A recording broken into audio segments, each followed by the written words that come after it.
Hello दोस्तों, welcome back to our YouTube channel. मेरा नाम नैन्सी है। मेरी उम्र 25 साल की है। मेरा फिगर गजब का है। जो भी मेरी तरफ देखता है वह देखता ही रहता है। मेरा रंग दूध की तरह साफ़ है। मेरा जिस्म बिल्कुल कारीगरी की तराशी हुई संगमरमर की मूर्ति की तरह है। मेरी शादी हुए 3 साल हो गए। मेरी एक बेटी है जो 9 महीने की है। जब वह 3 महीने की थी तब मेरे पति का तबादला विदेश में हो गया था, क्योंकि उनका क्षेत्र इंटरनेशनल था।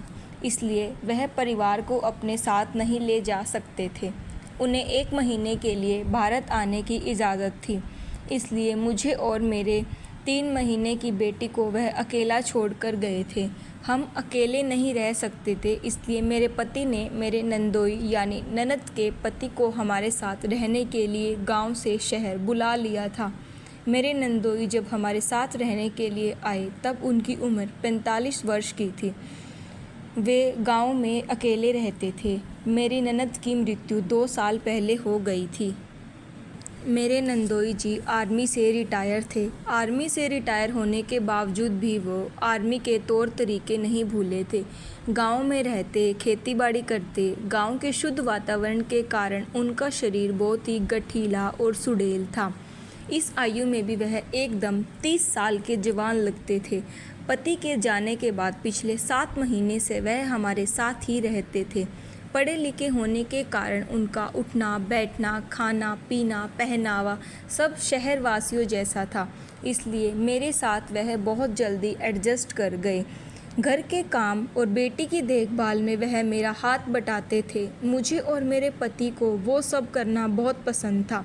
जब मेरे पति अमेरिका में थे तब उनको 7 महीने हो गए थे। मुझे एक बार भी क्रिकेट खेलने को नहीं मिला। मैं बहुत ही बेचैन रहती थी, सारा दिन तड़पती रहती थी। लेकिन 5 महीने बाद अचानक ही मुझे एक ऐसा अवसर मिला जिसे मेरी ज़िंदगी में बहुत बड़ी खुशी मिली और वह अब तक जारी है। यह उस दिन की बात है जब मैं घर पर अकेली थी। घर पर कोई नहीं था। मैंने देखा नंदोई जी भी अपने कमरे में नहीं थे। मैंने इधर उधर बहुत ढूंढा, वह मेरे को कहीं नहीं मिले। फिर तभी मेरे को बाथरूम की लाइट जलती हुई नज़र आई। मेरे मन में जिज्ञासा उठी कि वहाँ देखने चली जाऊँ।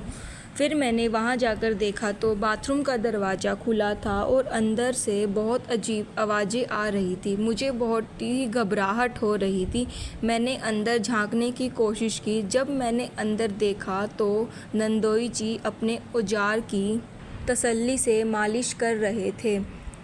इससे पहले मैं अपने आप को संभालती, नंदोई जी ज़ोर ज़ोर से सिसकियाँ ले रहे थे। यह सब देखकर मैंने बहुत लंबी सांस ली, जिसे सुनकर नंदोई जी ने पलटकर देखा और मुझे देखते ही बोला, यहाँ क्या कर रही हो तुम? उनके गुस्से से मैं बहुत ज़्यादा डर गई थी। यह देखकर मैं वहाँ से भाग गई। इस घटना के 2 घंटे तक मैं उनके पास नहीं गई, लेकिन दोपहर का खाना बनाते टाइम बेटी बहुत ज़्यादा तंग कर रही थी। मैंने मजबूर होकर अपनी बेटी को उनके पास बैठा दिया खेलने के लिए। फिर रात का टाइम आया। नंदोई जी मेरे कमरे में आए। उन्होंने मेरे शरीर पर हाथ रखा।